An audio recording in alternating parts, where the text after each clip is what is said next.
one moment while I set up, please.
Okay. Get my...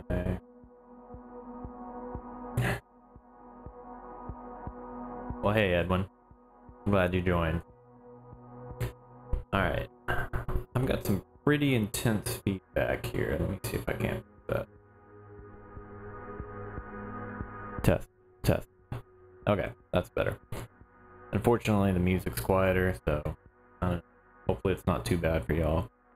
But yeah, let's get started. Okay. So let's take a look at where we left off. We left the code off from last week. So I did have one impromptu stream on Thursday. I don't know, got bored, got excited, whatever you want to call it. Wanted to play around with. Specifically, I wanted to try to filter our values based on like time. Basically, have our buffer be a time buffer as opposed to like an explicit like n number of items buffer. So that was kind of my goal for Thursday night, and I accomplished it for the most part. So there's still some clunky parts that I want to go back and clean up that I don't think I'm going to do tonight, but I just kind of wanted to run through, like, I guess all of those pieces that I did from Thursday night, because I think they're I want to build on top of what happened there, but I don't want to leave anyone behind in case they're following all of these sequentially.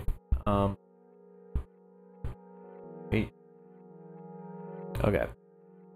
So I hope that feedback's not coming through, because it sure is for me. I'm gonna turn myself down a little bit more. Let's see. No, that still didn't. Okay. So here we go. Here is where we left our code.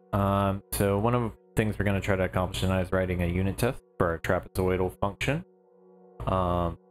Kind of the idea behind that is because I suspect there's a bug in here somewhere, and instead of kind of like going through and like checking each and everything, I'm just going to write a unit test for it, and the unit test will hopefully tell me or show me the cases for which it's wrong.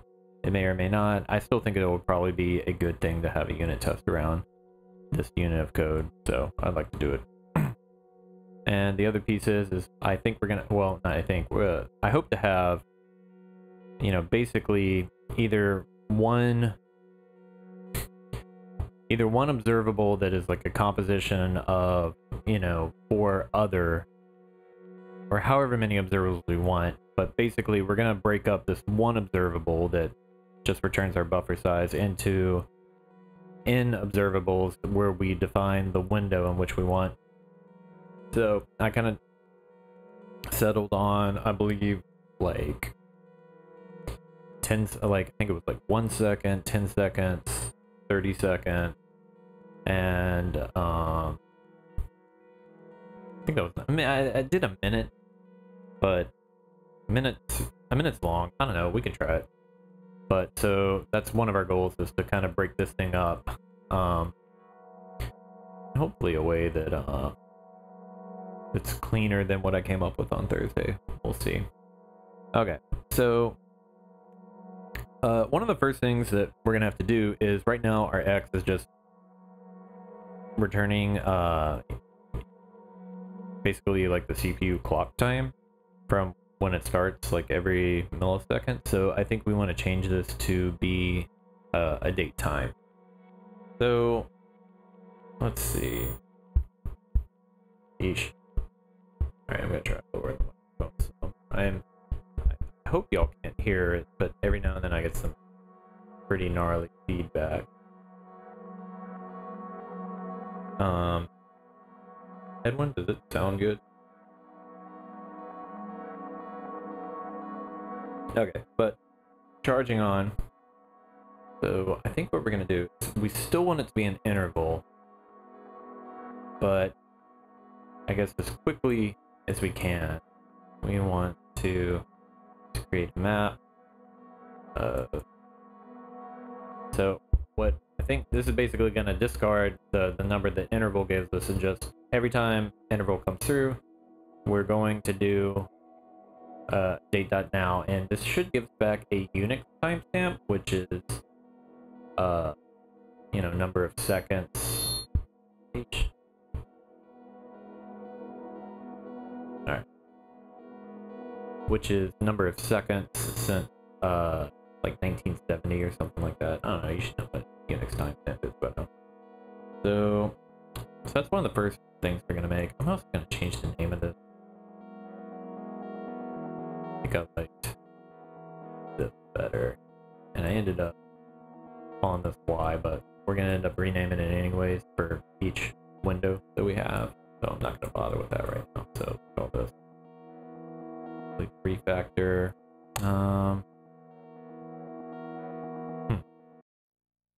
Well, trying to.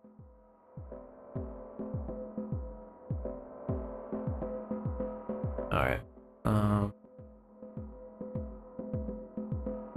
Okay, so we got our X. So let's take a look. Let's take a look at what it looks like. Let's just stick in a tab right here.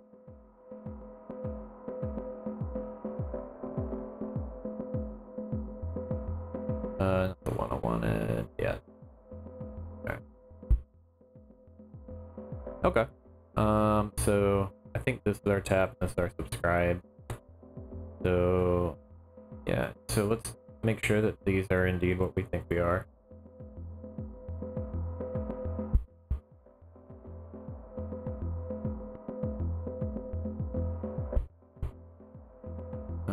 Alright, so we have this bad boy. Yeah, give me a human date. Your time zone, so August 14th, that's right. 7:07, yep, sure. Okay, cool. So this looks like it works. So this is where my suspected bug is. I have a feeling it has to do with getting the same value multiple times, which makes me think that something's wrong with the x-axis, because we should still get an area from this, because even though the y value stayed the same, we still have so going, let me pull up. So I'm going on a tangent a little bit for something we're going to solve later, but it'll be important for context later, because we're actually seeing the bug right here, which is we get an area of 0, right? Which, and you know, one of my suspicions is that it's because we're getting multiple y values, and so, but if you see, it's not consistent here. But so this, I would argue, would probably, you know, be somewhat correct. It's hard to check these values because they're kind of just numbers, right? I don't think they're you know, they're going to mean anything until we like put them on a graph, which we're also going to do later. Or they're going to be more useful in looking at them like in reference to one another as well as other values. So, and which is all the stuff that we're kind of wiring up tonight. But just having a random 0 come in just, that can't be right. Like, I'm positive that there has to be something wrong.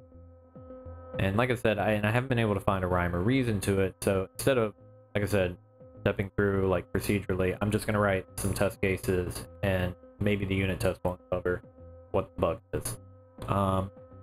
But to my point earlier, even if we get multiple y values, looking at an integral, we still should have an s value, because even if these two values are the same, then there's still going to be an area under the curve, which will be the difference.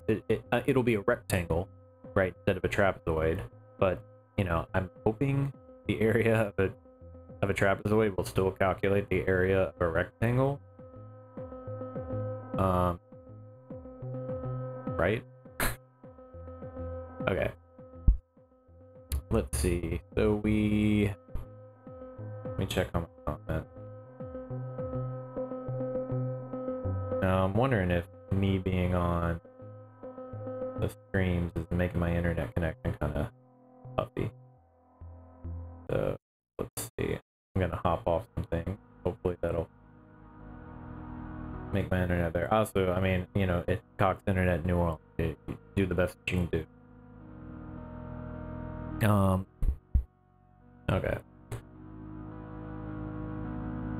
So let's go back here. All right, so we have our x, and so now we're successful in converting this to have it be timed now. So now what we're going to need to do is we're going to need to add a filter. And I know that we're going to want this filter to be, we're going to need a like a high order function for this, like, and basically where the behavior difference is the how far we want to look back. So right now we're going to create something that filters all the values that are older than 10 seconds. We're going to create a function that does that.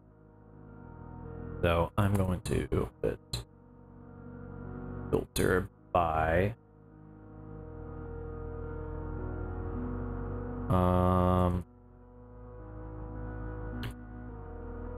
going off my notes here.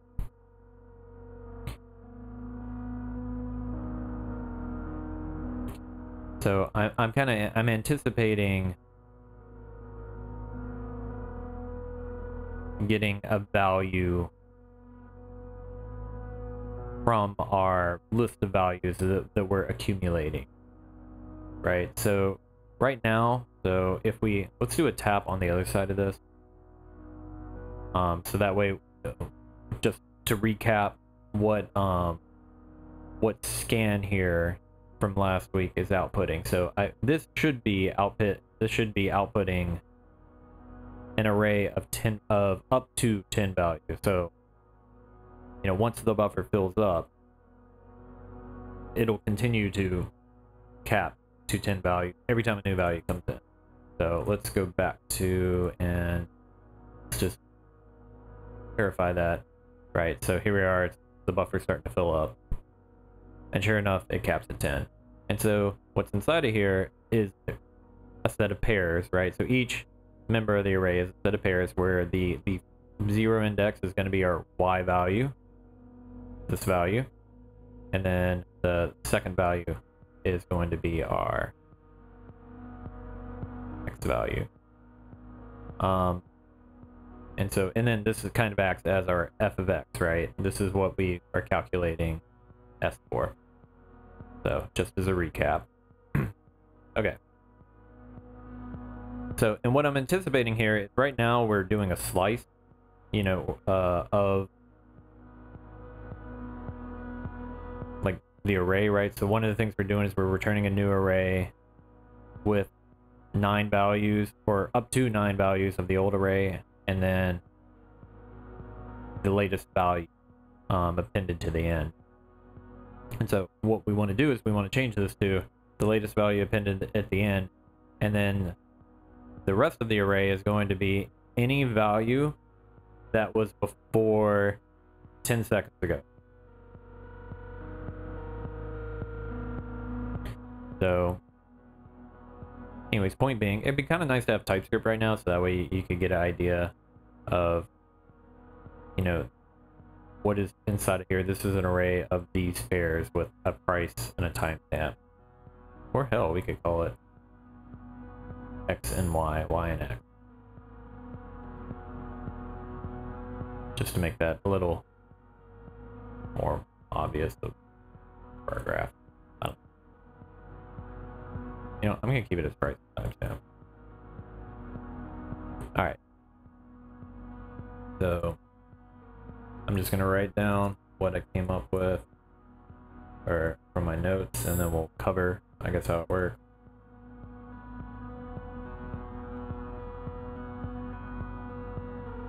So I know immediately this is from an abstraction layer, so okay. So okay, so what we're doing, I think the first thing to deconstruct is right here. This is converting milliseconds to seconds. So this is saying 10 seconds, and then to convert 10 seconds to milliseconds, we move the decimal place over, right? 3 value? Should be 3, right? 1,000 milliseconds is 1 second. So that's all we're doing here. And so we have our time in milliseconds right here. So we're basically subtracting now from 10 seconds ago. So this will return the Unix timestamp from 10 seconds ago. And then so we're comparing it to the timestamp that's coming in. So if the timestamp was greater than the timestamp from 10 seconds ago, so in other words, if our timestamp was older than our timestamp from 10 seconds ago, then we want to return true. Right? Am I saying that right?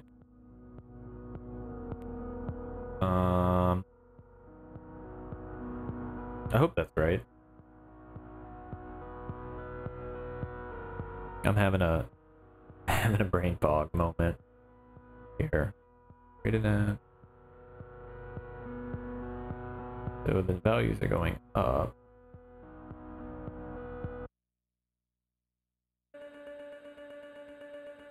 The values are going up, so that would mean our timestamp, we're gonna return true. Yeah, sorry, I got this wrong. I was about to say, it didn't sound right. So as time goes forward, that value is getting bigger. So as now is getting bigger, right? So and we go and we look 10 seconds ago. If a value came in that it's bigger than 10 seconds ago, then we want to return true, because the way that the filter that we're going to end up using is going to be the Lodash filter, which is basically going to filter false value. So if our timestamp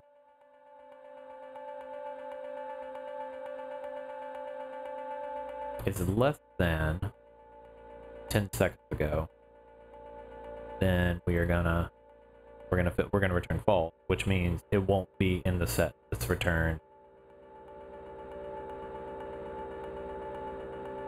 what we're filtering by. Okay, so one abstraction that I know I'm gonna need is so right here we have a scalar that I know we want to be able to create 1 second, 5 seconds, 10 seconds, whatever. So I know that we're going to create a high order function. We're going to thunk it. Probably a lot of different names for this. We're going to genericize it. It's a favorite of mine. Why did I call it secondary? Man, got brain fog. Good tonight. Seconds is what I meant to say. Alright. So, and I think what we're going to do here, we are going to spread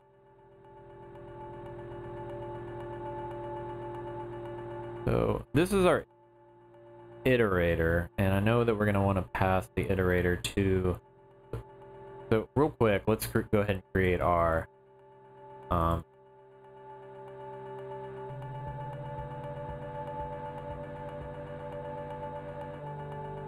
Oh, there we go. Filter by 10 is going to filter all values older than 10 seconds. So this is our iterate, and so now filter is an overloaded term because we have an RxJS filter and then we have a Lodash filter, so I'm not going to be able to bring the import in. So what I'm going to do is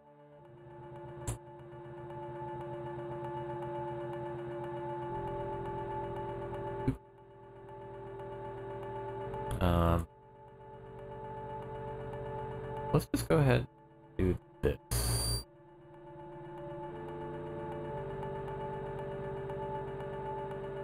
Okay. My audio still trash.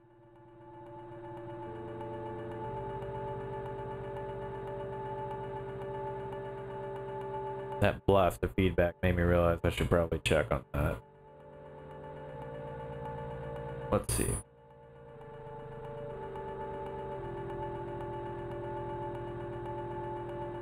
My lovely wife.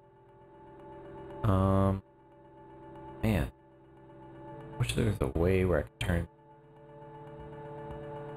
my laptop speaker down, but I can't. Alright. Okay. Well, I want to continue soldering on. And I don't know, maybe later on.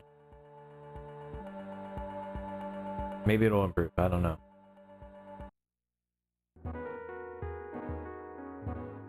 Okay. Well, Edwin gives it a thumbs up, so if Edwin says we're good, then we're good. Which I think Edwin might be the only person watching right now.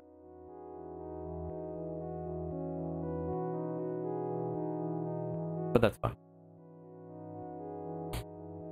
Alright. So where was that? Okay, so yeah. So we're gonna create. Okay. So Lodash FP. I feel like this might be relevant for Edwin. Is that since we're using Lodash FP here, it's important to note that all the functions for Lodash FP kind of reverse the order of the arguments that come in. So normally with Lodash, you want to pass in the array as the first argument, and then your iterate is the second argument. But with Lodash FP, that's reversed. So here, we are passing in the iterate to filter, and then so this is a curried function. So this is actually just a partial application of filter, and so it still needs one argument before it applies, and it's looking for the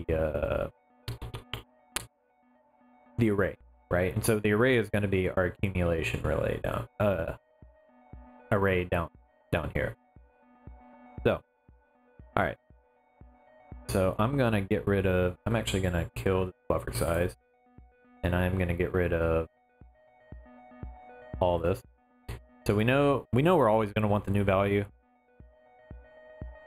So we'll just leave this as a pending, and so we're gonna have to do a spread of the values from filter by 10.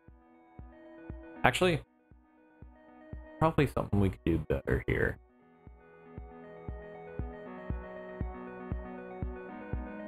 Is there a way to pop?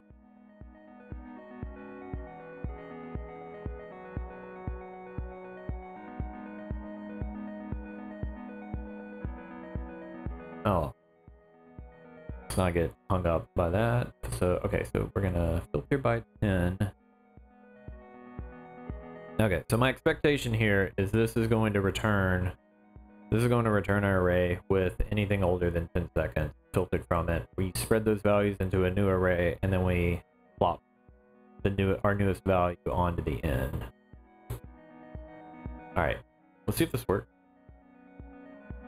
I mean, I'm pretty confident it works since I have notes to reference, but let's take a look.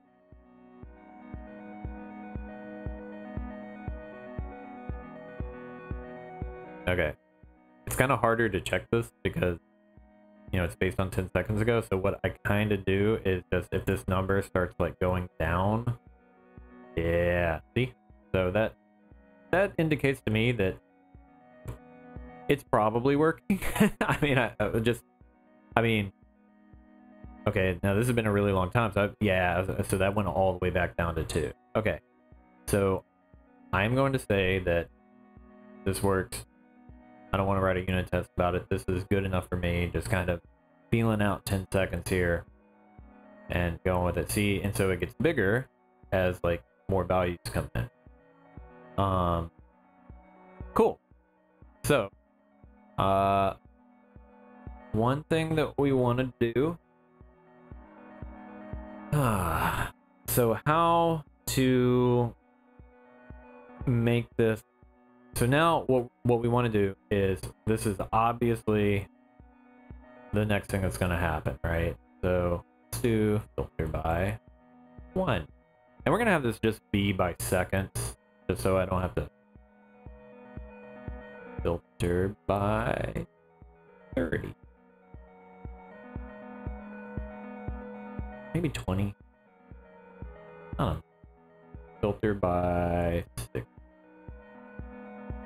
So if I were clever, I would call this a half minute or a minute, but I'm clever, so I'm not going to do that. So, alright, so here we are. We have all of our iteratees. I'm sorry, these aren't iteratees. These are utility functions, right? That help us, that are going to help us filter down values. So now we want to create an observable or a stream, right? From this observable for each one of these windows, as I will call it. So how do we do that? So the only thing that's different here is this. So I'm just gonna keep it simple for now and do our same trick of creating a high order function, genericized function. What else can we call this? A thunked function? Does that work? So instead of filter, no, come on, Hank, brain fog. That's what I get for. And we don't want to do filter because that's filter. That's already named. Crap. What can we call it? We're gonna call it that. All right. Now we have this factory, if you will.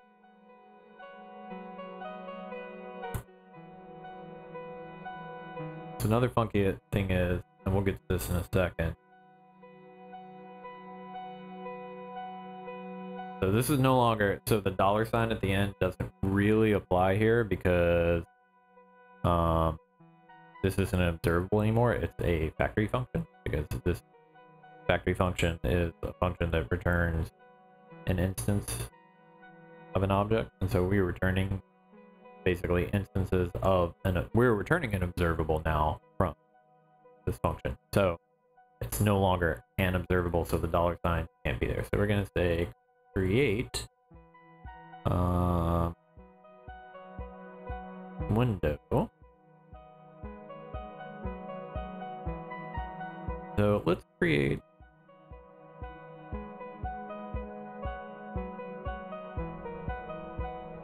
window. Window, right? That's the thing. Create window. What are we doing? Filter by 1. Alright. Do this a bunch of times. And I'm gonna collapse you. I gave up on trying to have the Vim keystroke thing. It just kept not working. And filter by 10.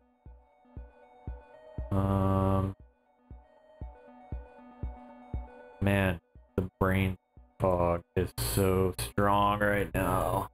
Filter by 30. And now it's gonna take me half an hour to figure out what this one's called. Oh, I forgot my $sign. 60, right, got it. It was in there somewhere. I had to find it. Filtered by 60. Cool. Now we got all these things. So do we want to do a subscription for each one? We could, but that also feels like something a noob would do. And I want to do only slightly better than that. And I also happen to have something in my pocket, which is called zip, that I want to show. So we're going to do that. So ticker is no longer a thing, but we're going to create it.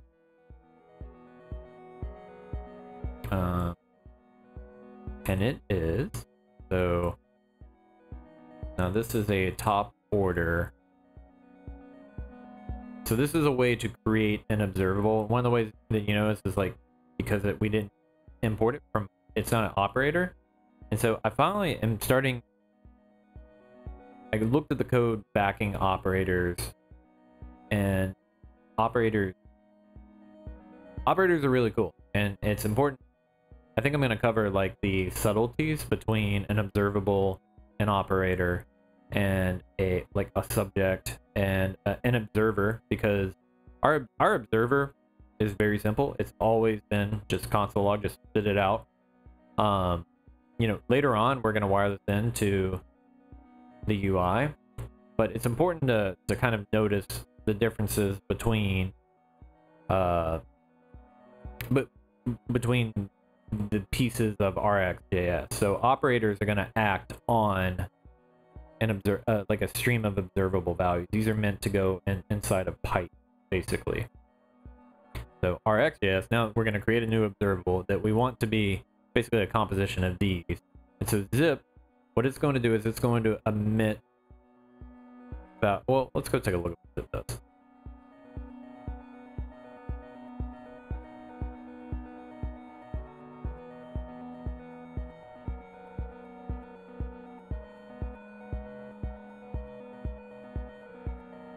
Oh man, my internet's slow. I wonder if it's chopping up the stream. Okay, so zip is going to take in observables, which I'm assuming it's a variadic function. I just happen to know it is because from the example, right? So a variadic function means it takes in any number in arguments. So here we are. This is the simple example, right, of an observable of a single value from 4 different sources, similar to what we have. I think we have 4 sources. So what zip is going to do is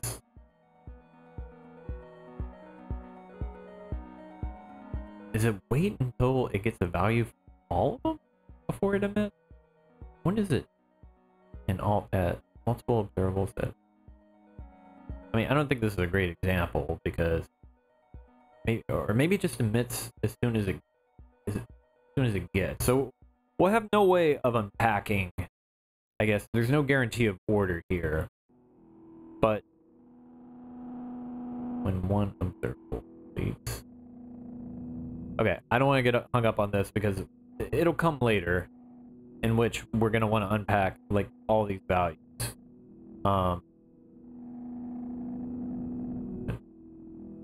And frankly, I didn't get this far. I didn't know how to do it, but let's just take a look at all of our different values.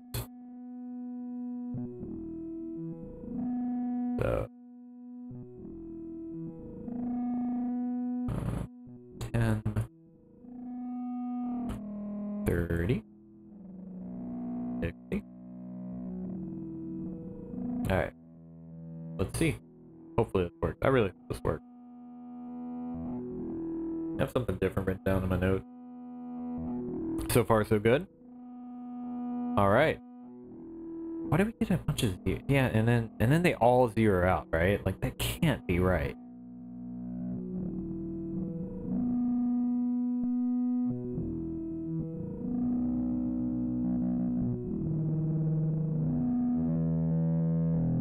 I kind of have no idea what's going on. Well, so hang on here. Here's something interesting. They're all the same value. Actually, they're all the same value. So I would imagine once we got beyond 10 seconds, the values of these would change, right? No, they're all the same value. Well, no, that one's different. 6.4 versus 6.8. So how different are they getting? 90792. Okay, the first one.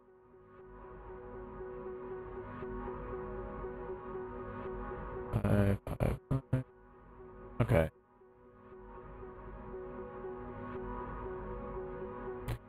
I'm officially kind of lost here. I figured these would all be... And mostly it's based on the details of zip, because I'm not sure what the contract is. Now, is this... So it's a 4 values. Okay. Huh. 1, 10, 30. This has definitely been going on longer than a minute. So I wonder if... Okay, so what I'm going to do is I'm going to... Do we need that? I'm going to take this out and let it give us all the values, because I'm kind of curious how big the array is for each one, which could be an indicator.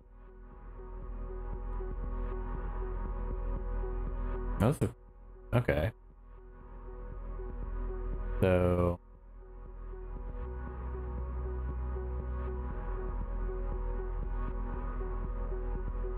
I think... Now, if I had to guess, this guy that's sitting pretty low, I would imagine is our 1 second interval. Alright, so as we're growing, I'm going all the way up to a minute.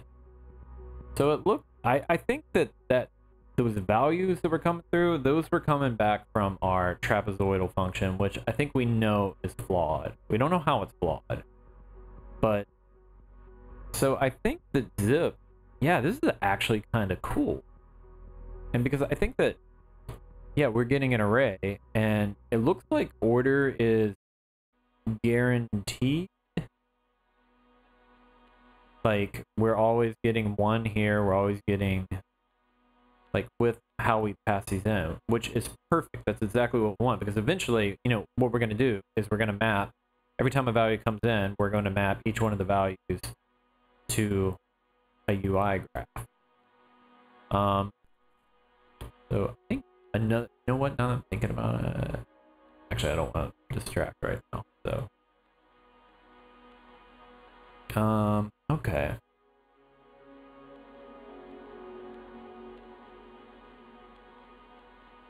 This is actually kind of cool looking at it like this, right? We just got to fix our the whole meat and potatoes of the everything is, you know, our function here. Okay, well, let's do that now. Okay, so now we have our windows, right? I think. Okay, so before I move on, I have one thing that I kind of want to get on my soapbox about. Let me check comments before I move on. That's not what I was getting on my soapbox on about, but oh, we do have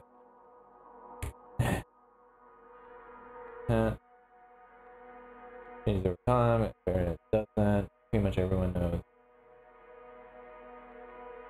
So, okay, I don't want to cover the difference between lit and const here. I want to make a single filter that takes a parameter for the number.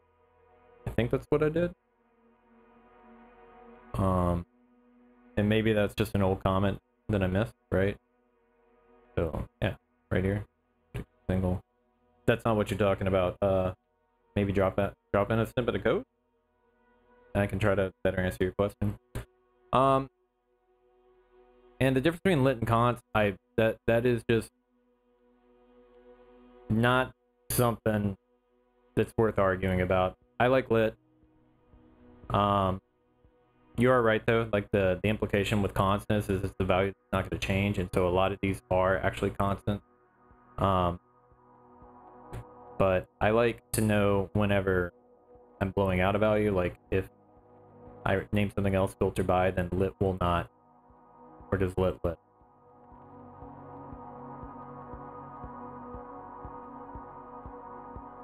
All right, lit.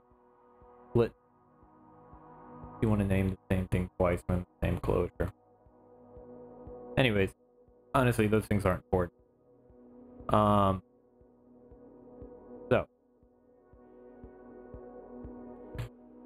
Where was I?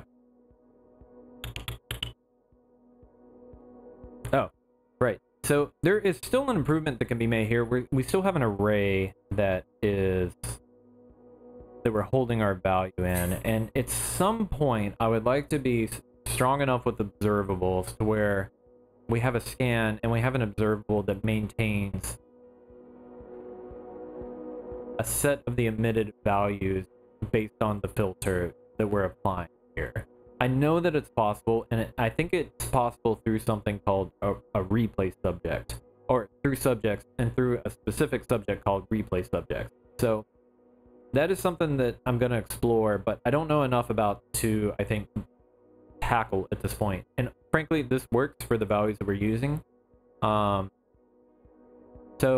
I don't know, if it ain't broke, don't fix it. I do want to learn more about observables, specifically subjects and replay subjects. So even if a replay subject doesn't end up working out for my solution, I still will have learned what a replay subject is used for and what it's not.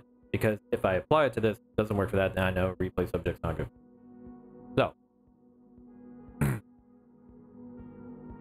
moving on, unit test. So what we want to do is, I'm not sure if this works. I'm just going to do it. So what happens if I put the word export there? Yeah, I was afraid of that. Alright, so what if we do... You know what, in the effort to keep it simple, let's just do... We're going to make a... Crap is the weed. Or, you know what? Just going to make a test file. I don't want this to be any more complicated than it has to be. This is not production code. This is learning code. So we're just going to take our trapezoid. We're going to paste it into there. And we're going to use Mocha. So let's see. We're going to npm install. Or let's go take a look at what it takes to install Mocha.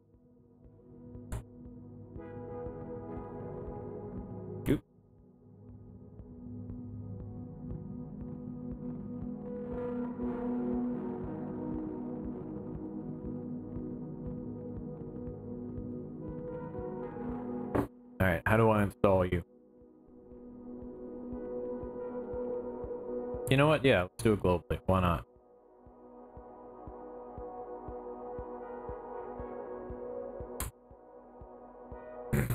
And where are we at on time? Oh man, 40 minutes? Really? Okay. Well, we might not get to the UI tonight. We'll have to save it for next week. Let's try to, because I have a feeling these unit tests might take longer than we want them to. Okay. So we should have Mocha? Yeah. Okay. Alright. Yeah, test. Alright, fine. We'll put in a folder. You know what? Let's just go ahead. Is that? Oh, right. That comes with Node. The assert.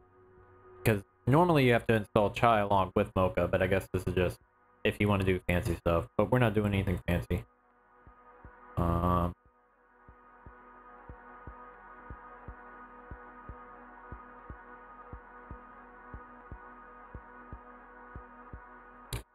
Let's see. Alright. Fix that chain. Yep. Alright. You're probably... Yeah. No. What do we want to do? Alright.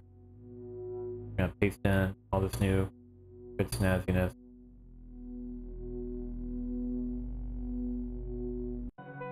Alright, get rid of the semicolons because I hate them. Oh my god. Alright. So we're just gonna let this run. Cool. We're gonna look for a watch. Oh god. Is there a watch? Watch.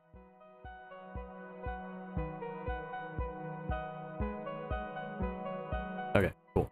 So try kappa's Weedle. And it I don't care about that. So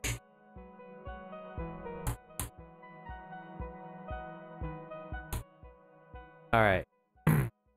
So there's something that I'm not prepped on, but I want to talk about for a second, and it's called induction. So I read a book once where people that are a lot smarter than me, they're called computer scientists, came up with a way to be able to figure out if an algorithm is correct just by checking the 0 case, the n-1 case, and the n case. And I think that's called induction, but I'm going to check if I'm right. I'm checking my memory right now to see if I'm even close. I'm going to do computer science. Otherwise, we're going to get like, cookware stuff. Mechanical induction, the proof technique, proof to the property n holds for every natural number. Okay, that's not what I was talking about at all.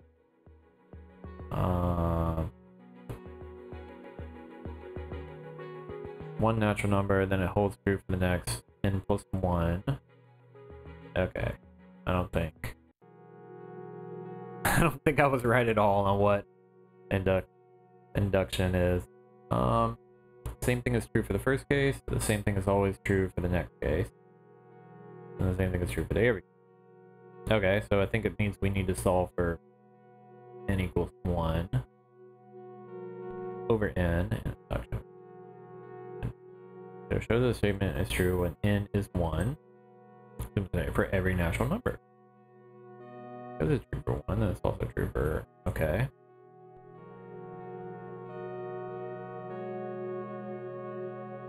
Okay. I don't think this is exactly what we need to do, because most of what I'm worried about with our... And if you notice, I keep going over to the Google spreadsheet because we're definitely going to use it there in a second. But I know what I am worried about is edge casing. Like, I'm worried about what happens when we have less than a single, like when we only have 2 values and they have the same y value, right? Like like those edge cases where you can kind of get into funky states, right? So one thing I think, so what I want to try to do is I want to try to basically test the edges of our function rather than the meat of our function. And I think we'll have one test case for the meat of our function when, you know, I like to call that happy path, right? When we have like a set of 3 values and the x values are all different and the y values are all different, right? Like that's the best case scenario. But let's test it for, I guess, we only have 2 values and the y values are the same, right? I think that's a pretty simple case. So what we're going to do is we're going to come over to our spreadsheet to kind of generate our test cases. So what I want to do is I'm going to do from the top down. So let's say, all right, we have 1 and 1, and let's do 0 and 1, right? So this is our x-axis and this is our y-axis. So I guess we calculate the area for this. So according to the trapezoid area of a trapezoid, right?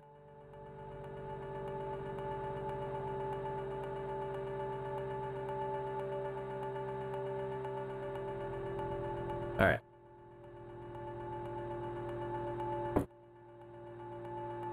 So we're gonna plug in bad boy.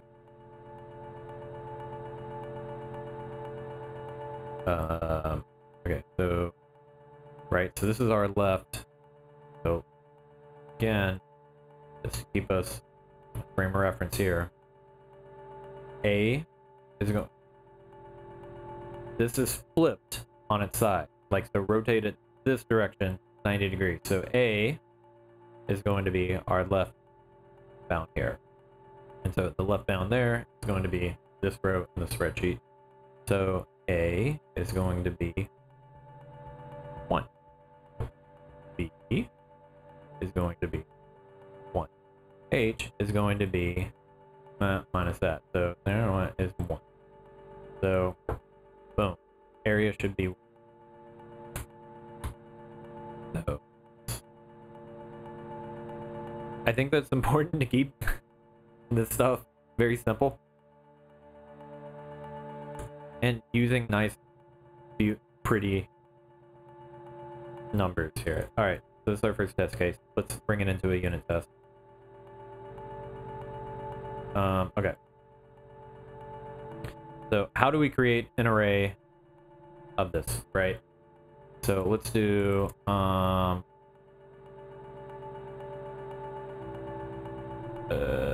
let's do input.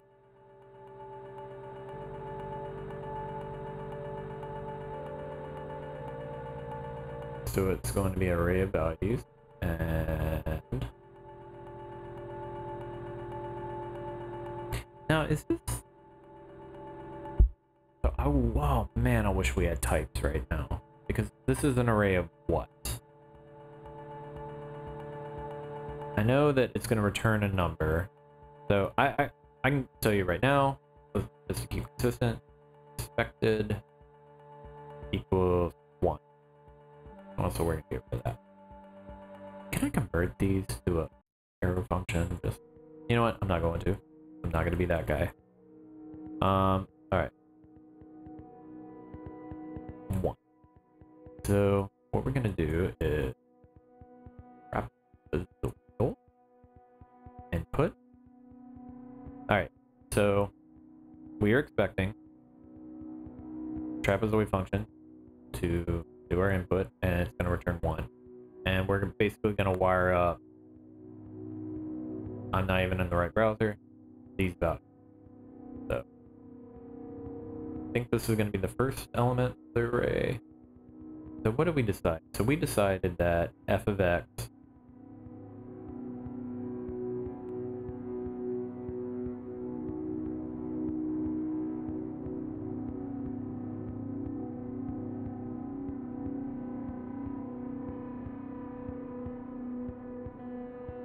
right, that's f of next, right?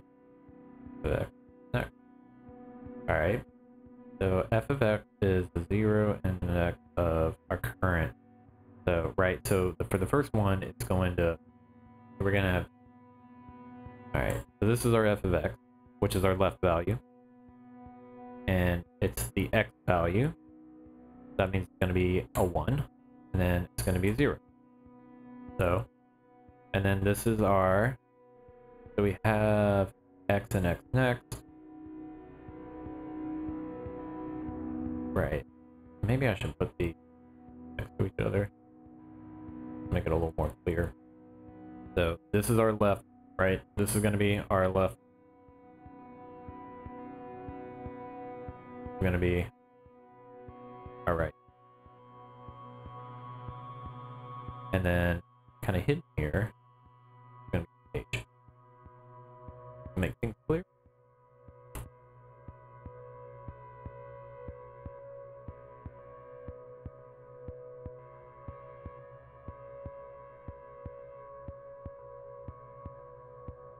Oh my god.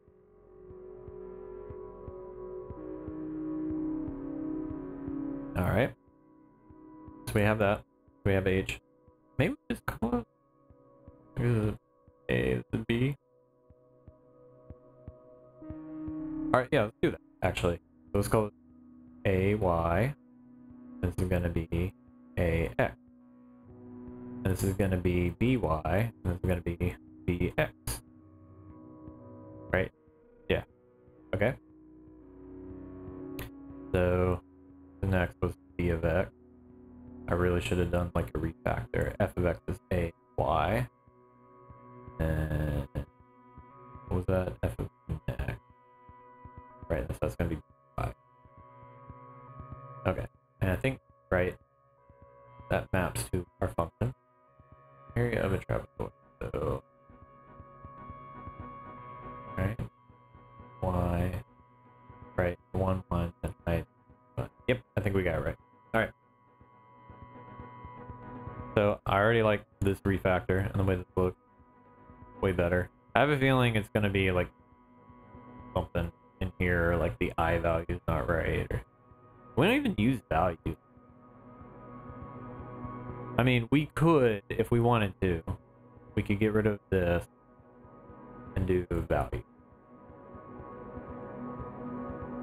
I think I didn't particularly like that because I wanted there to be a concept of like, this is what the current value is. This is what the next value is. Okay. Now, so what if I do times? Did I? I think I see what the problem is. Ooh, like, no. Okay, so I don't know this. So H needs to. Oh my god. So I think I have. So like simple algebra here, I see my problem, and it has to do with parentheses. I'm pretty sure. Yeah. So I think what's happening. I think if I just get rid of these parentheses, everything will be better. I think. Because I think what's happening here is it is evaluating like this, so it's doing a plus b and then it's dividing by 2, then it's multiplying by h, but if you look at the math, or if you're doing the algebra, right, it should be a times b times, or a plus b times h, right? It should be, this should be the product on top, and then we divide that by 2. That could be the bug? Well, one important thing to do is to always produce a failing test before you produce a positive test. So we're going to keep this code like it is now, and we're going to write a test. Now that we know what the error is, we should definitely write a test case to provoke that error. Which could be as simple as our first test case here, since it's just the math that's wrong, right? This might evaluate to like 0.25 or something like that. Okay.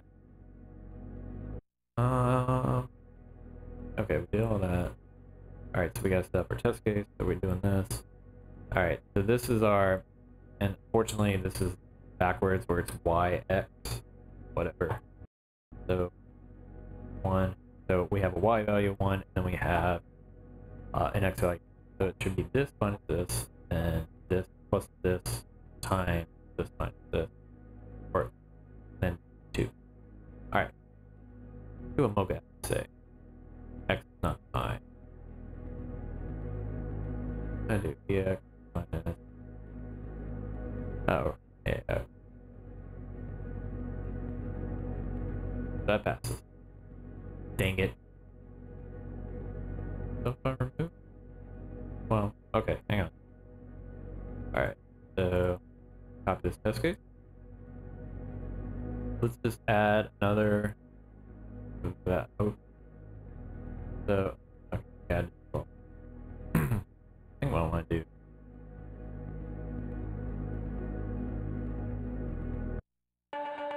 Man, if I were smart, I would think I might want to do this on the other way, right? I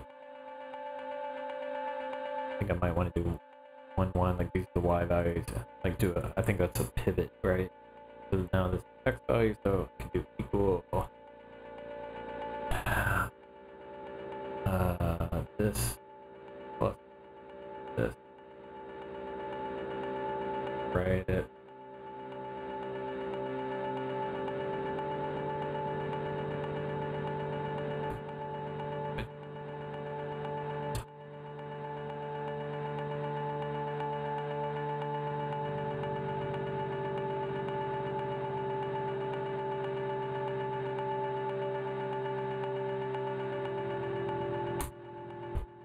Okay, cool. So we do like 5. Yeah, alright. I wonder, so can I like, now what, so you are a 5, I'm gonna say 4, so I guess it just makes a 5. Okay, cool, so I say first step, but what we're gonna do is we're gonna continue adding values, and I think our Excel spreadsheet will do what we're doing. So let's add another 1. Make this 2. That's still gonna be a 1. Does that make sense?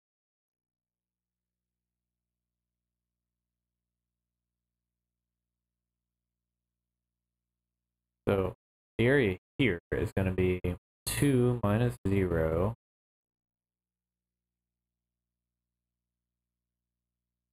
and then 1 and 1, or 2 minus 0, which is going to be 2. So it's going to be 2 over 2, 1 times 2, 4. Right? So because it remains the same, we still have a rectangle, right?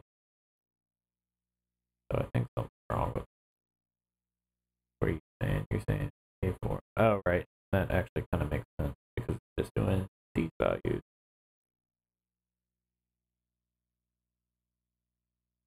Which is the same as what it did before. It's actually exactly the same. Alright, so whatever. Let's make a new one.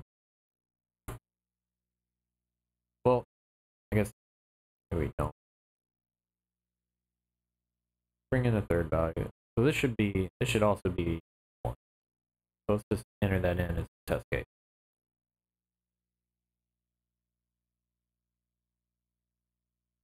And does that make sense though? Go to our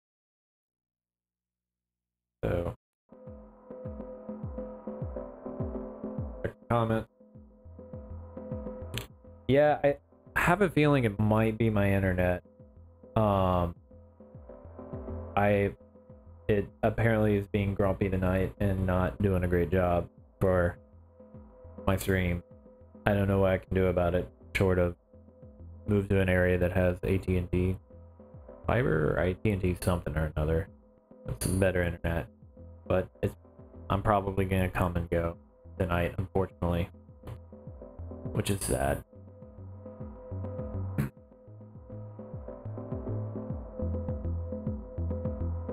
See what Restream has any sort of an opinion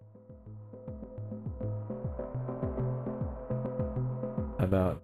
It'll have like stream health sometimes.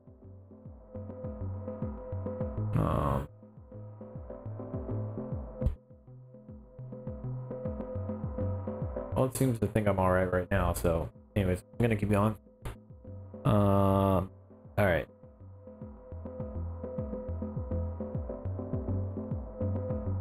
Anyways, where was I? Okay, so this, so it's gonna be this plus this, so that's 2. So let's just do 1, 1, and then 2 minus 0, 2. That should be 2. This should calculate 2, 2. I love how I made a variable for it and then it didn't even.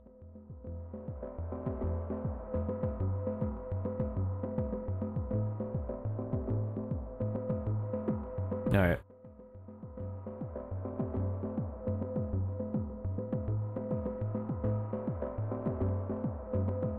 Yep, okay. That works. Cool. So far, so what could be wrong? So we've kind of tested we're getting value after value after value. Man, what could be wrong?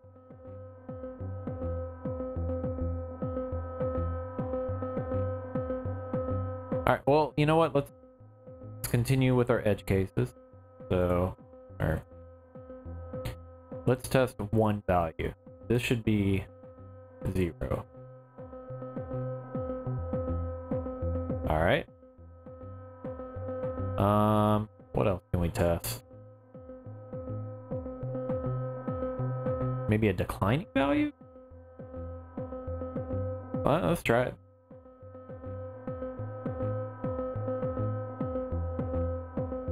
So let's make this 2. Make you a 1. So let's see. It's gonna be 3. Gonna be 2. That's a 1. That's 3, and then over 1. This is gonna be 1.5.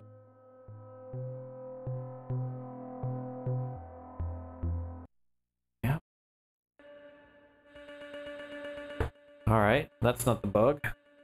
What? What else can we do?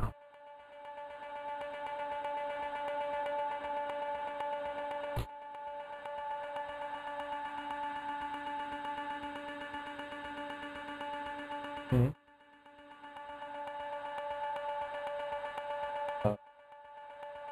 Yeah.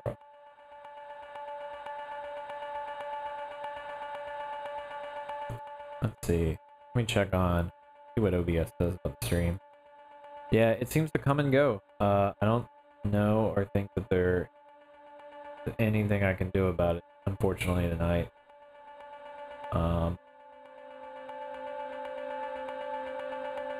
Just night of technical difficulties. But regardless of the stream, hopefully I am recording. So I will repost this online afterwards if you're actually interested in the material. Okay. So I'm gonna keep going for the sake of the recording. Okay. And I kind of have an interesting problem here because like I can't figure out what's wrong with my function here. And maybe just rewriting it? I don't think I did anything. It kind of makes me think that, okay, so for one thing, let's just go ahead and go back. So, first of all, I'm going to get rid of these parentheses because I want to see what happens. Still passes. All right. So, what I'm going to do is I'm going to put this bad boy back. Oh my god, Sunny. Sunny. Sunny. What? I'm going to put this bad boy back. Well, I say put it back, but actually, she does mind, Dad. Okay, let's go to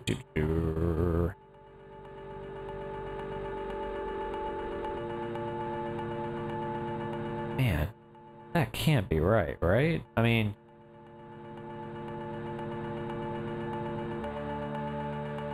all right. So let's see if we can find some sort of pattern for why it's erroring.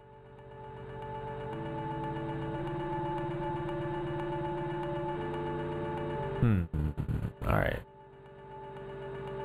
I wish there was a way to actually. There is.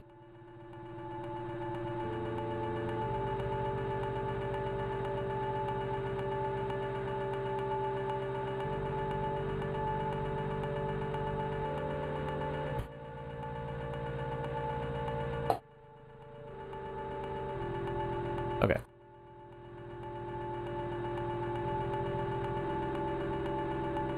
Oh god, what did I do? What's value then? Oh, right. Man, shoot. Because we passed in the function definition, not... I was kind of hoping this would be a number or something like that. I mean, probably could refactor this a little bit to do that, but... yeah, let's just go. We'll figure it out another way.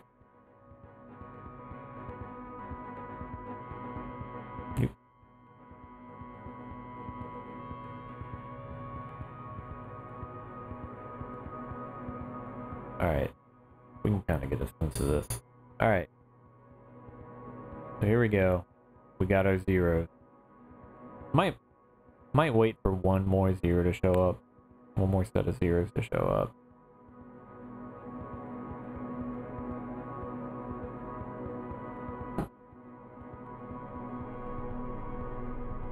So zero showed up there. That's fine. It's whenever they all zero out that I care. There we go. Alright. This bad boy right here. Why?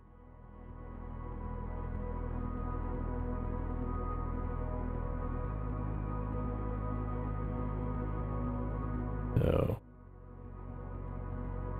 and that's why. I wonder if date dot now is not close enough together. And so I bet you, yeah. So it's whenever we get a duplicate value. Well, okay, let's test that. Oh, why? Okay. So one of the things that confused me, I figured, okay, so this would, sure, these terms would zero out because there's no area there, because there's no area so if it is just a single point in time, first of all, if it has two different values, I have a question, because how can you be two different things at the same time? Like, I feel like that is like break some sort of law of physics, but or my program is just way wrong.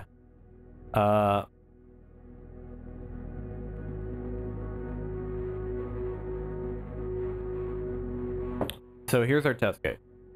We had to think outside the box here and put in something we would never think to test.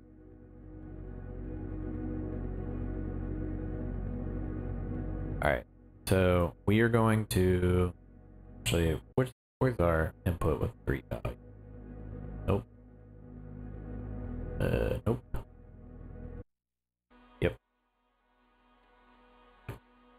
So let's do this. Alright, but for this last value, we are going to say that no time has passed. What do we think? So this should be an area of 1, not 11, 1. No. Which, the reason why is, since these two nodes are the same, then this is your answer, right? So, see what happens. Boom. We have recreated our bug. Awesome. Alright, how do we handle this case? Why is this wrong? What is wrong with our code? Oh man, I'm excited now. Unit testing is doing its job. Alright.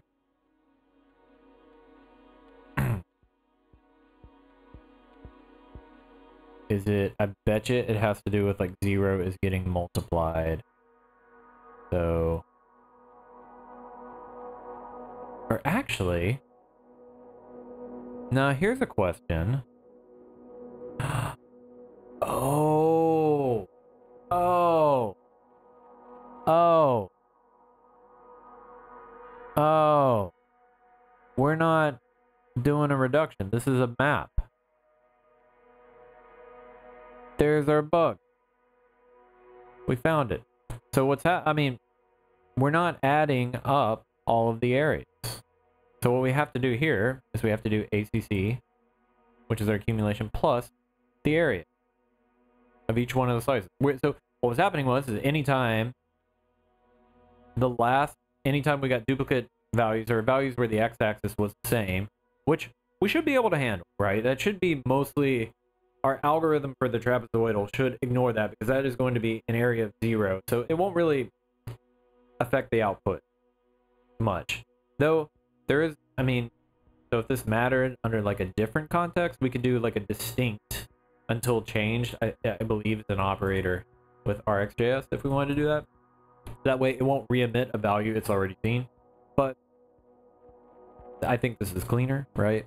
Because it uncovered in our program that we have a problem. Okay, so now that I had the failing test, now I've made my change. Now we should have passed. Oh, god damn. Wait. Okay, so it says I got an answer of 2, and it should have got an answer of 1. Why did I get an answer of 2?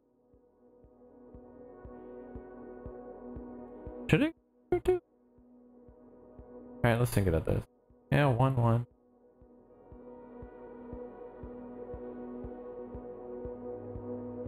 Oh, because it's gonna add it.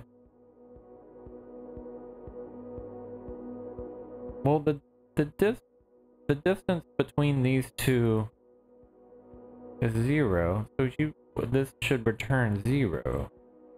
So what should happen here is maybe I do need my parentheses.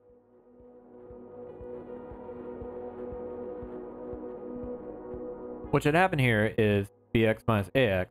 This should be 0, so this whole thing is multiplied by 0, and so this should 0 out.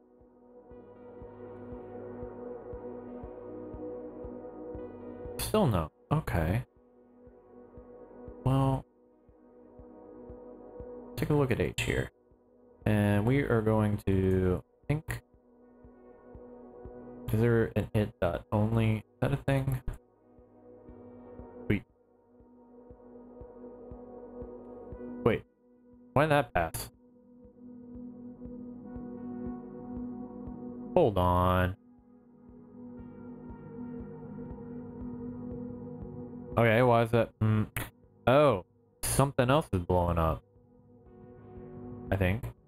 Right. So, oh, okay, it's a little less confusing because, but it looks like this one is failing. Why is this one failing? This one, that actually makes sense. I forgot to update my thing to 2. It caught a, well, not a bug, but okay, cool. Sorry, that was a little bit of a roundabout way there, but the area for this should be 2, right? Because even though the values stayed the same, the x-axis moved along a little bit more. So this would actually be a 1 plus 1 is 2. 2 over 2 is 1. 2 minus 0, which is 2. So 2 times... Oh, wait. It should be 4? Man, hold on. So... A is 1. Is 1. Height is 2. It's 2. Okay. Why is my mental math wrong? So it's 1 plus 1 divided by 2. Oh, right. Because that's 1 times... Yeah, sorry. Whenever I evaluated this, I got 2. That's not the right answer. Answer is 1. 2 over 2 is not 2. 2 over 2 is 1. I'm real smart like you. Alright. So there we go. We have fixed our trapezoidal function. So let's figure out what's wrong. And now we have unit tests. So if anyone goes in here messing around, they will get promptly corrected by our unit test. Okay. So let's back this back out. So do we have time? 8-7. Ooh. I don't know if we have time for a UI. Well, maybe. I don't know. I really want to.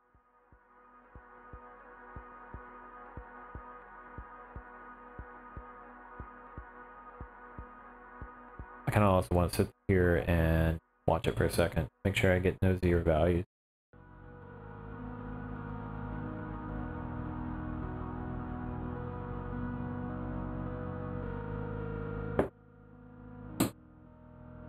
Does anybody want?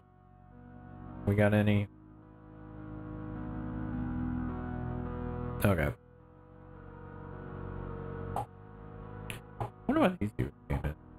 Well, maybe because it came in. Maybe we only have 1 value actually in the last second. That makes sense. Ah, these numbers are so interesting to me. I don't know how to use them yet, which is why we need to put them on a graph.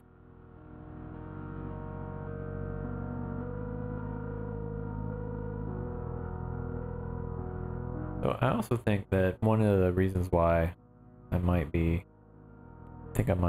have too aggressive of a gate here. How about this? Oh.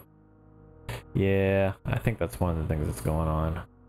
Which I didn't want to do this because my air conditioner is running, but whatever. Lesson learned. Okay. So we got that. Got that. Cool. No 0 values.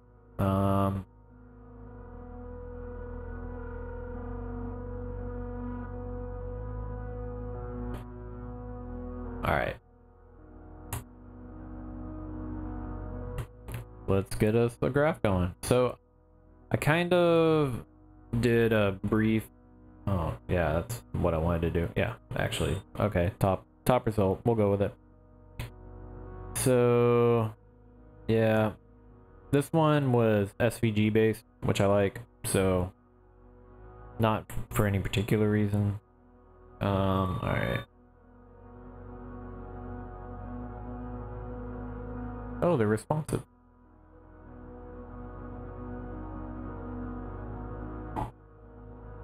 Access label. That seems kind of important. Is there an install? Is there docs? Nope. Alright. Oh, maybe I'll just... No. What, do I need all these? I'm gonna go with yes. Alright. So, let's start this. Is there... You know, it'd be cool if I could just download this whole folder. Is there like a download button? No. No. Let's do this.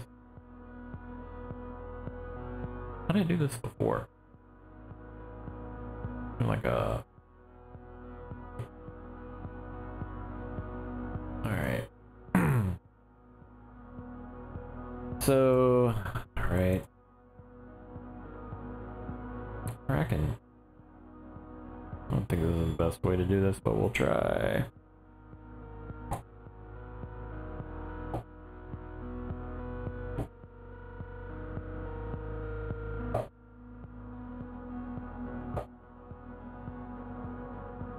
I think we're also gonna need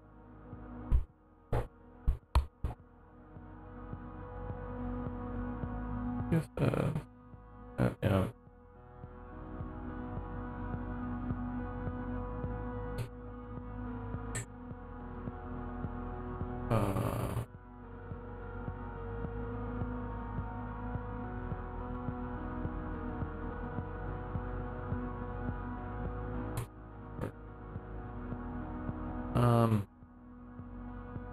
This works. Probably the worst way to do that ever.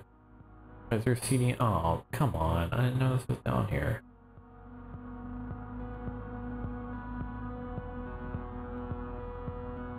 There's gotta be a CDN.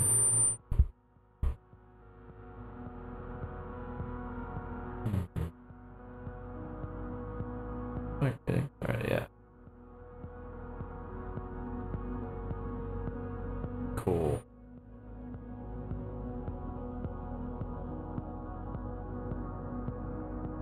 Wait, power install, I don't care. Oh, all sorts of technical problems tonight. Can't win them all. Do this. Much rather pull from their official CDN. Put this because it wants to. Ow. Alright.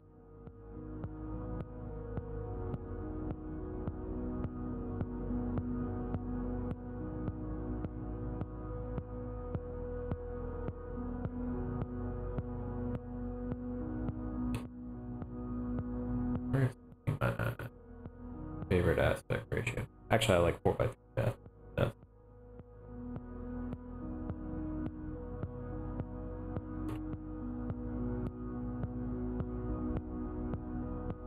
okay, I'm not gonna bother with that.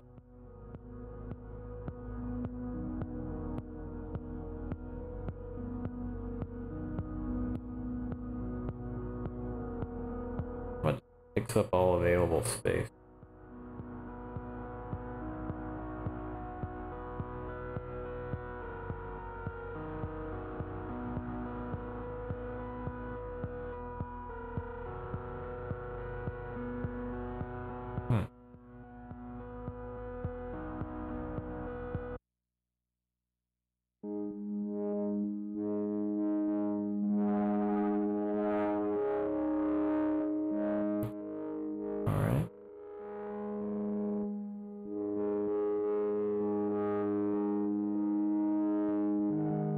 I don't think that's what I want. Simple line chart. Looks good. We're using this.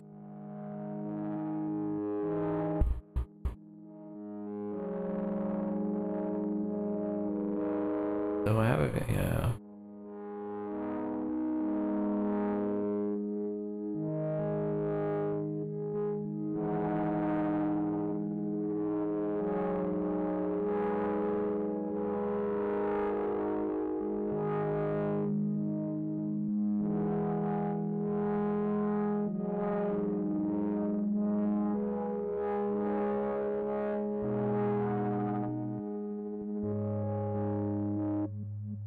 Do I need labels?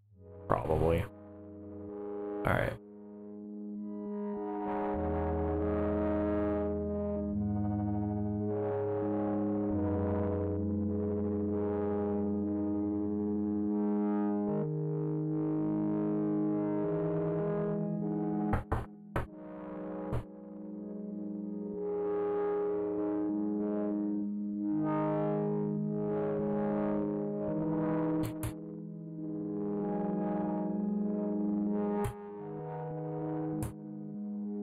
Alright.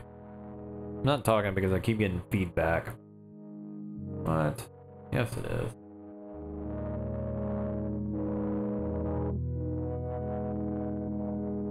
Right.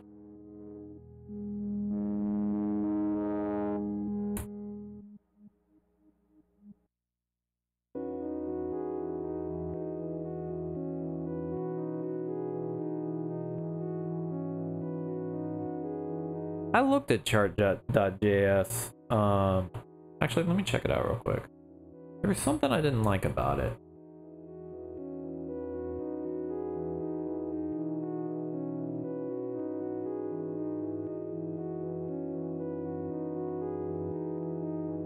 Can't remember. Because Chartist...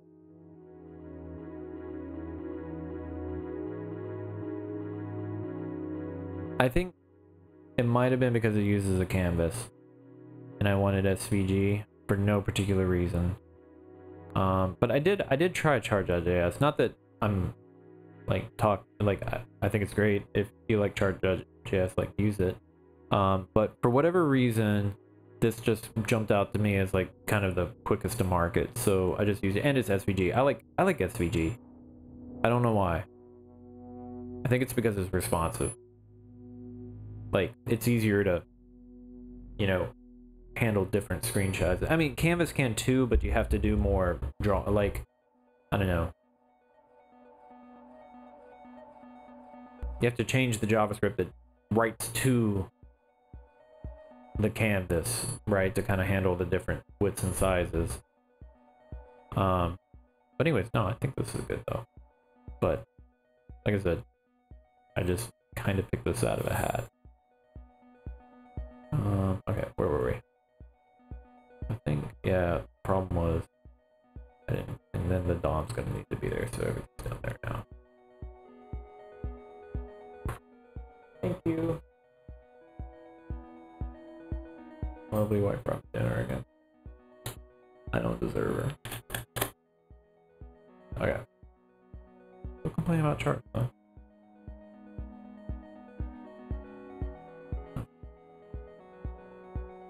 Okay. What am I doing wrong here? I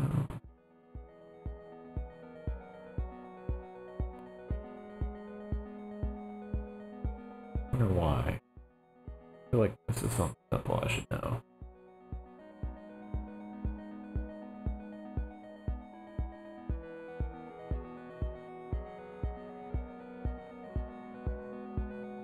Jason? Which Jason? Jason Carpentier?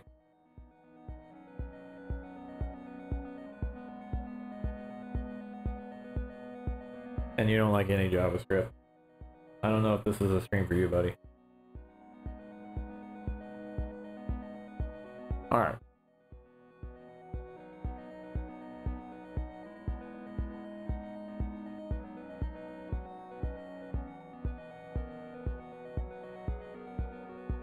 What is...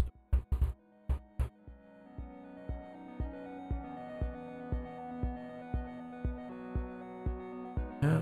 Wait, are you not? This has to do with how I'm loading in the JS, which is not like the best way of doing this. Maybe I need a document already or something. I really don't want to bundle this up. Oh. What is that? Let's see what happens. Oh.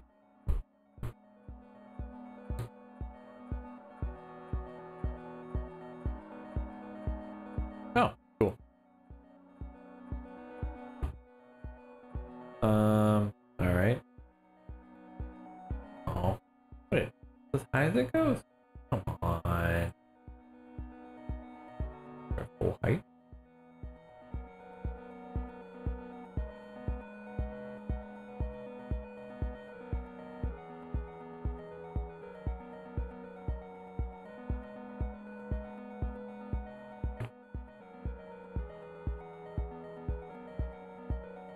No.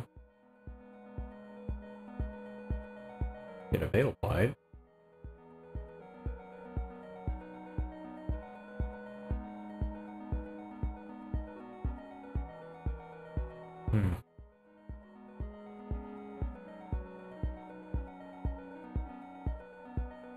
Maybe I'm just...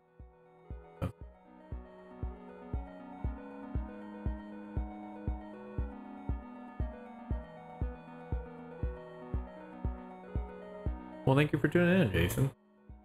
We're glad to have you. Hope things in your neck of the world are okay. Oh, that's right, your wife Twitch stream.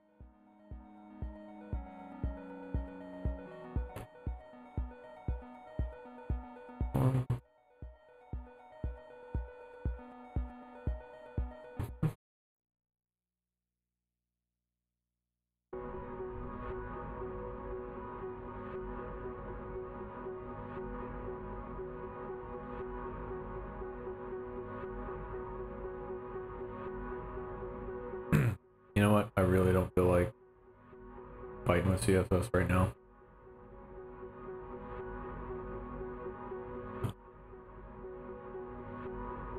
Oh, it's up.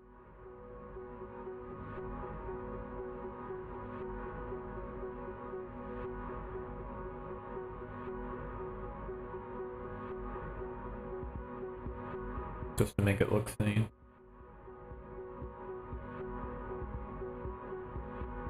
No.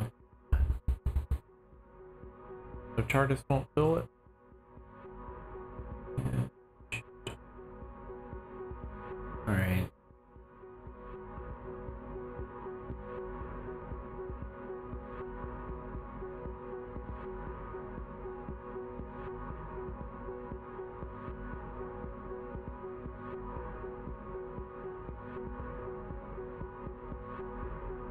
Okay. Looking better.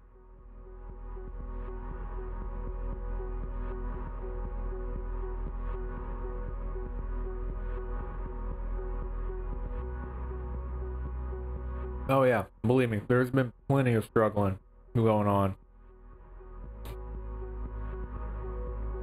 Yep, you should stream. Honestly, I want to see. I want to watch other people program.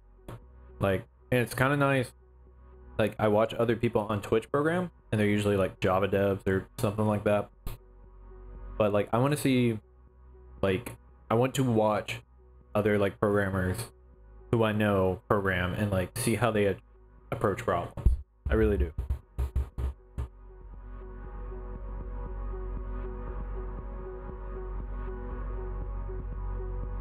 Okay. Update. Probably what we're gonna want to use. Data. Or update. Not special. Update. Options. Override. I don't want to animate.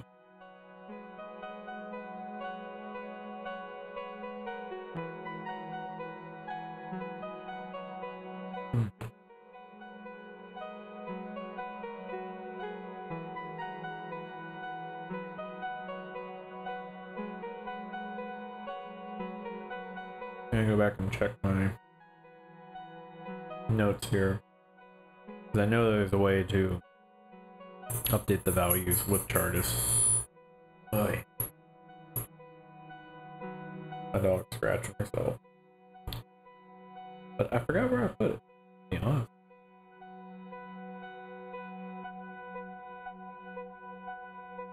Or I could do something kind of ballsy here and SSH into my...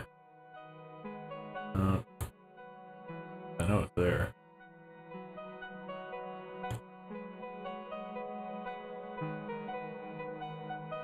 Everyone look away. Not supposed to see all the secrets in my server. I'm just getting this special. No, it's in here. Where? Yeah, right. Okay. Subscribe. Oh. Okay, I'm just creating a new line every time I don't know, maybe that works. Definitely not the most elegant way to solve that.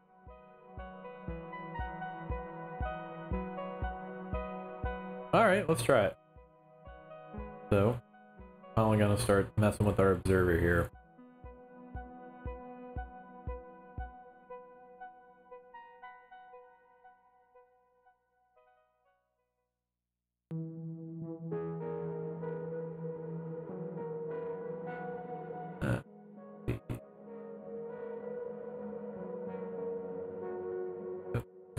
So we got our value here. So this is going to be an array of stuff. So I think what I want to do... Oh man, how do I want to do this?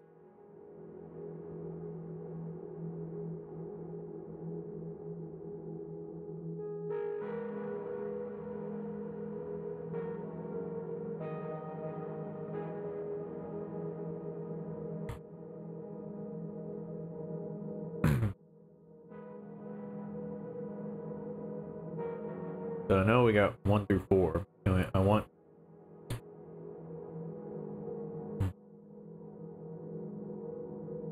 Alright. Everyone look away.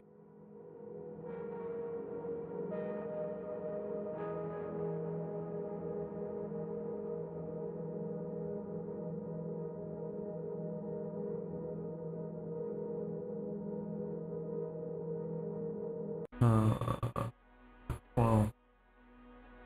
Make this value. Because it's an array.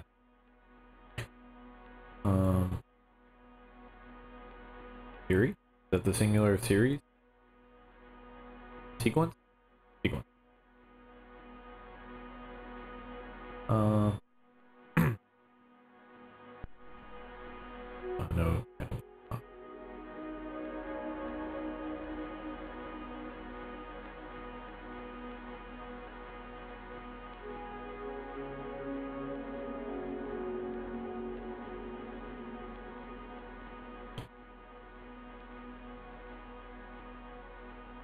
Oh wait.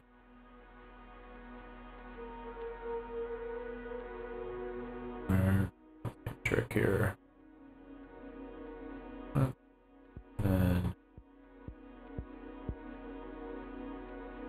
probably stuff. Alright. Maybe this works? I don't know.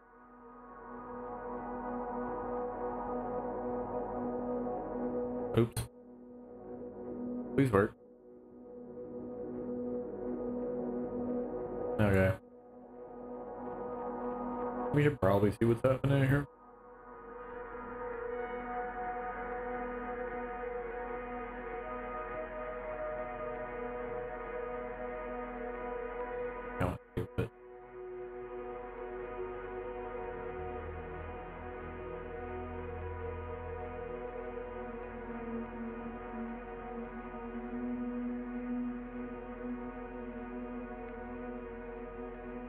I'm just kind of thrashing at this point.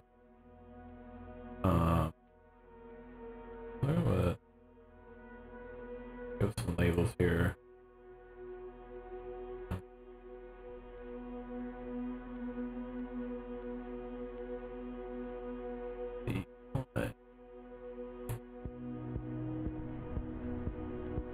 Oops. Why am I using double quotes all of a sudden?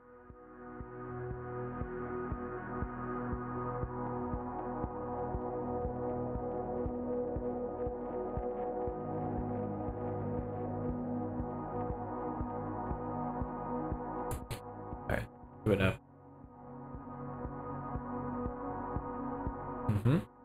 Okay. Go on. Yep. Alright, now what?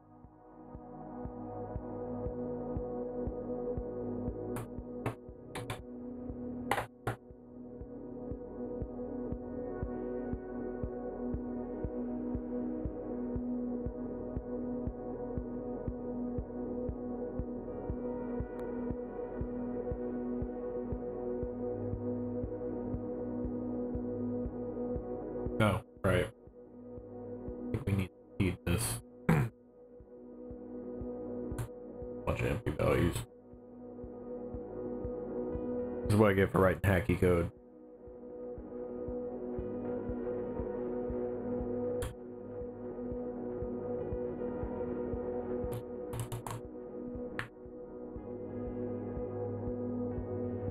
Yeah, so I think just being okay with like completely and totally like just putting yourself out there and making all the mistakes. Like I have done some really, really dumb stuff while streaming. Like simple, like earlier I got like greater than and less than mixed up. And I think that you just kind of have to embrace that you're stupid and just be okay with just being stupid in public. I don't know, that was kind of my... Once I was kind of like, okay, like, I don't know, once I got over it, like, then I got over like the fear of like screwing up, and because, oh man, God, I've screwed up. Okay, so this is not working right.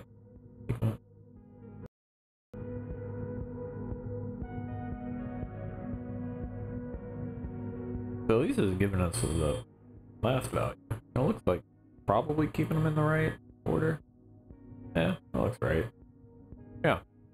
Okay, we just need to figure out how to, instead of just getting the last value, it looks like the spread on sequence is not working.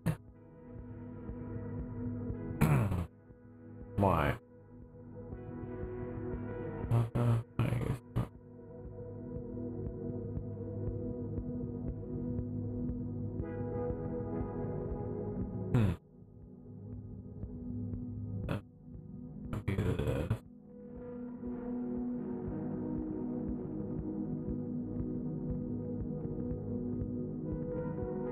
I don't know what's going on here.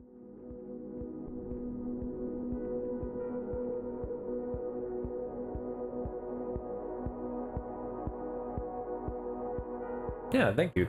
Yeah, no, that is the number one feedback I've gotten is from people is I am surprised at how much you struggle, and I'm just like, man, that is just what it is one giant like that's all programming is you just Google endlessly, never know what's going on, and then one day it works. I don't know. That's just that's software. All right, the sequence obviously isn't what I think it is. This is local value. Well, here. Oh, is it because I'm right? Got it. Wait. Earlier? Right. Okay. I think I need to blow out Siri. This is a problem.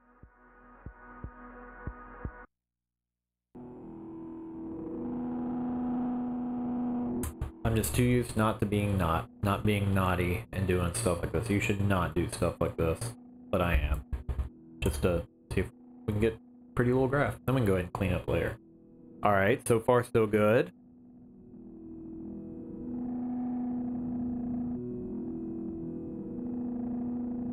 Ooh, ooh. Oh, this is like the satisfying part. So, I'm not doing very good with my labels, obviously.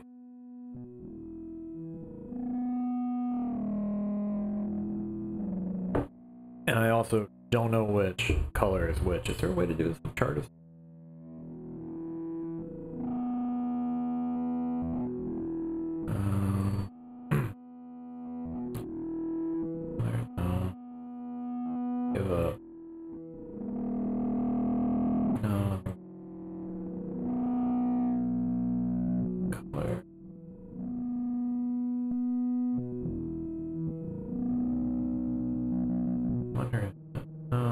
Dynamic. Okay.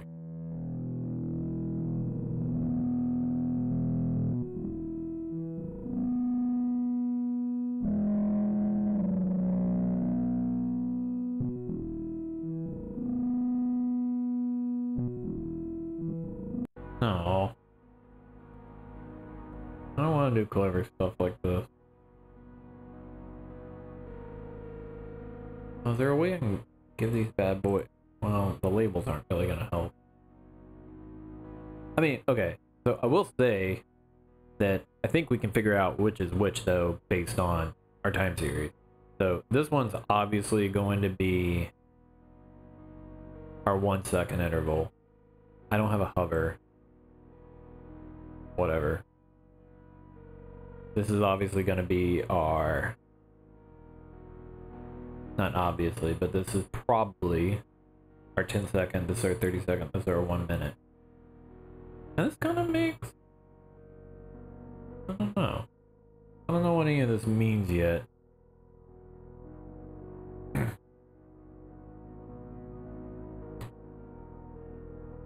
So one of the other pieces is, and maybe that will be something to like set up on another graph, is like we need to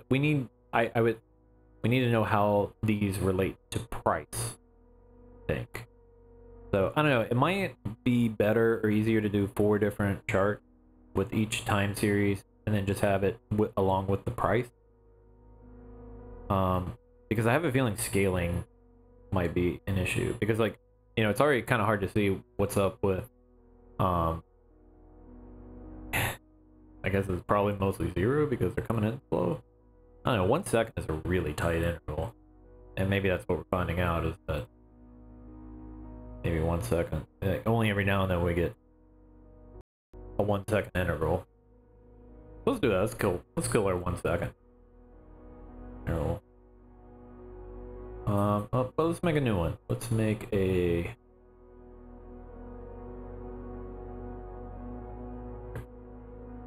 Bye. 180. Actually, what time? Okay, yeah, I still got 10 minutes left. Screw around.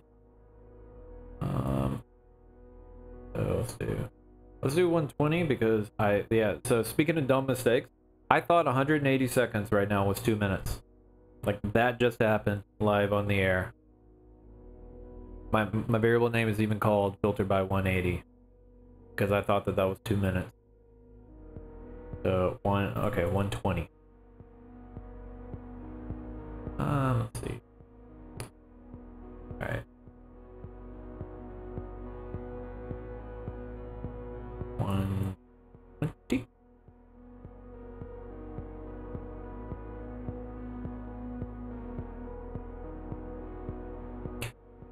Oh, Jason, you should totally come to the NOLA Data meetup tomorrow. It's at Launchpad at 6 o'clock.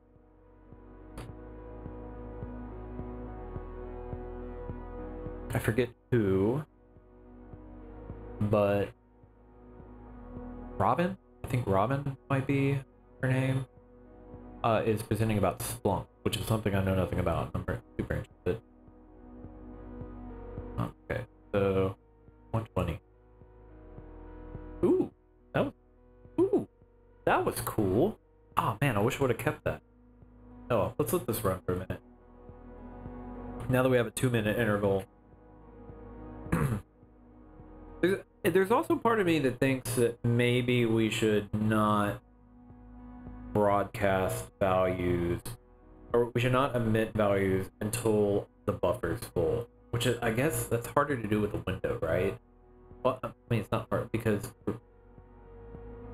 that's some extra logic that's going to be in there, because, you know, a lot of these initial values here are going to be useless, or not useless, but they're wrong given the context of the time window, right? Because we can't look before, you know, we started our program and started receiving values.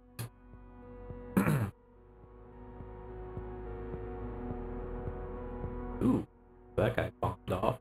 Okay, so now we're starting to get our 120. So this is our 1 minute start to stabilize. There's kind of like, yeah, there's like a hydration. Like similar to a cache.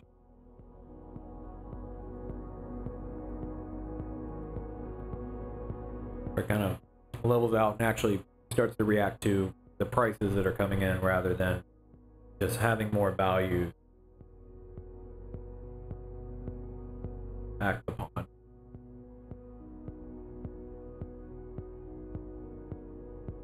Also, this is so interesting and neat to me to see how many values are kind of in. Oh wait, that's actually, we're looking at here. Should change this. To actually value. I'm gonna get rid of labels. They're not doing anything. Well, actually, well, I don't. Well, you could do like a with latest from.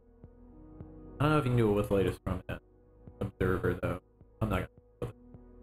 Just no labels for now. Or I could do a date dot now or yeah.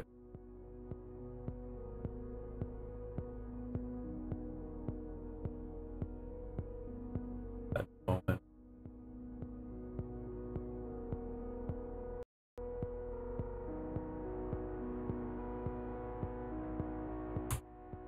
If that works. Okay. I'm gonna refresh one more time.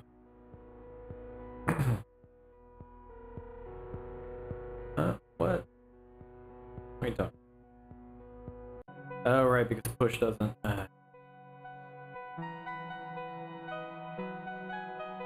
Quiet. Hate mutating stuff. Doesn't return the original. Return in the link, I think. Alright.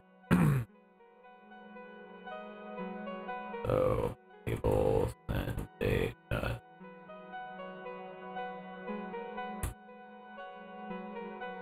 Yeah.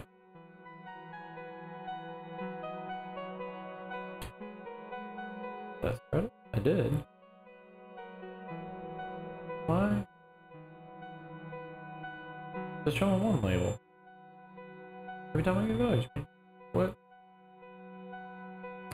No. Same thing about the whole being naughty thing.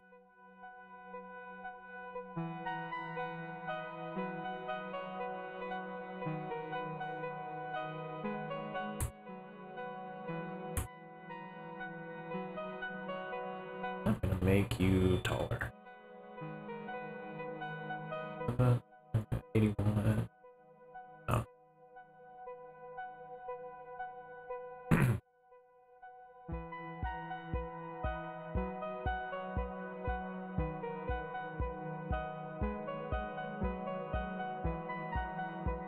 Alright, so they're all the same values, it's fine.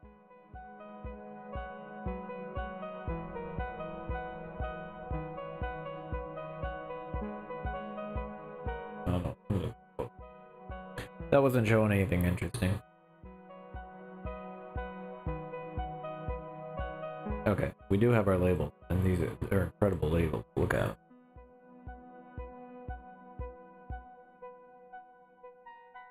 I don't know if we're ever going to want a label in that axis. I think we want hovers, which I don't think Chartist comes with the whole, like, you hover over a point and you get its value. They say it's a plugin, which is fine. I like plugins. I'd much rather opt into behaviors rather than having to opt out of behaviors.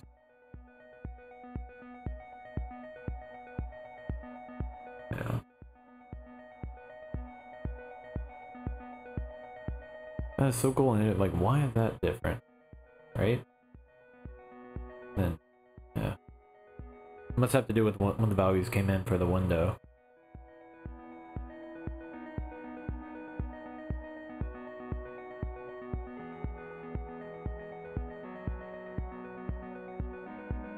So I really wish like something like cool would happen, like the price would like jump up really high or jump down really low or something. So one of the things that I have a feeling that I'm gonna have to do, and that I'm planning on doing, is piping all these values off to Elasticsearch. And so that way I can like actually get like a true historic, like persist these, right, if you will. So that way I can go back and look like at given time ranges and see like when the interval went up and when the interval went down and what it do versus price. So I think that might be maybe the next step, which is a little, which means we need to turn this into a service that's running. And that could be a fun stream, right? Like, okay, you built something that's worthwhile, right? How do you turn that into like an asset? Like it's something running somewhere and that you check on every now and then, right? So this is cool. Like, why? Okay, so the integral went down for these two windows, but it went up over time. Why?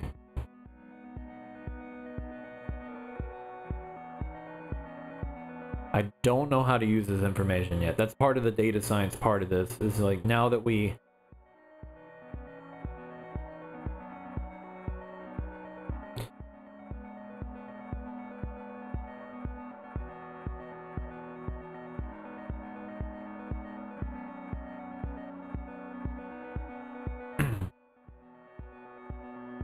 right, so it dipped here, but this guy says, and he was like, nope, you don't need to react. You're good.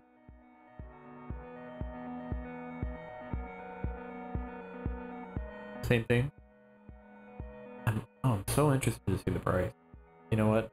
I am unfortunately gonna have to refresh again, losing all this wonderful what's going on, because I think I want to just see the price.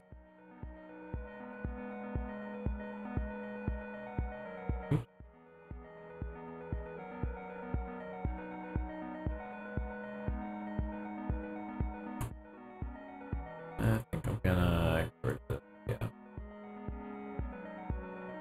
So I would be interested to see like how big each buffer is, but we'll deal with that later. Alright. One more time.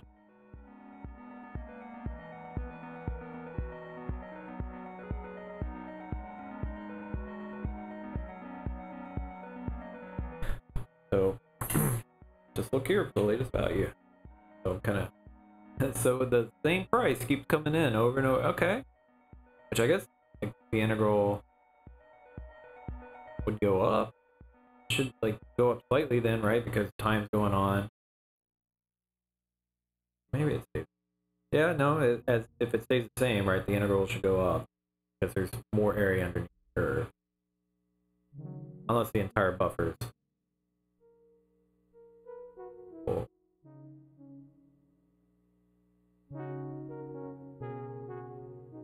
This is interesting. I never really noticed this. We get consistently the same value pretty often. That's fine.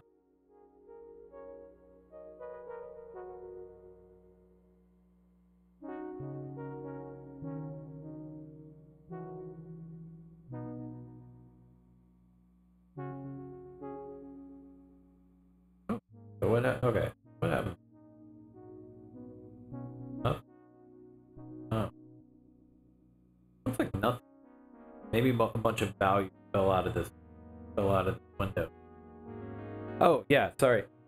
I do a really bad job of like recapping, like what are you trying to do? This is Ethereum to USD. So one Ethereum is worth 282 USD whenever this price came in. So this is cryptocurrency price. Sorry, I kind of covered that, like creating an observable stream out of like the price data or a stock ticker or whatever, and like a previous one. So that was kind of the goal. Is like I'm basically trying to run like numerical analysis, signal analysis. I'm trying to analyze like basically like price data, and I'm applying different like data science techniques to like just a stream of numeric values, which happen to be a cryptocurrency price.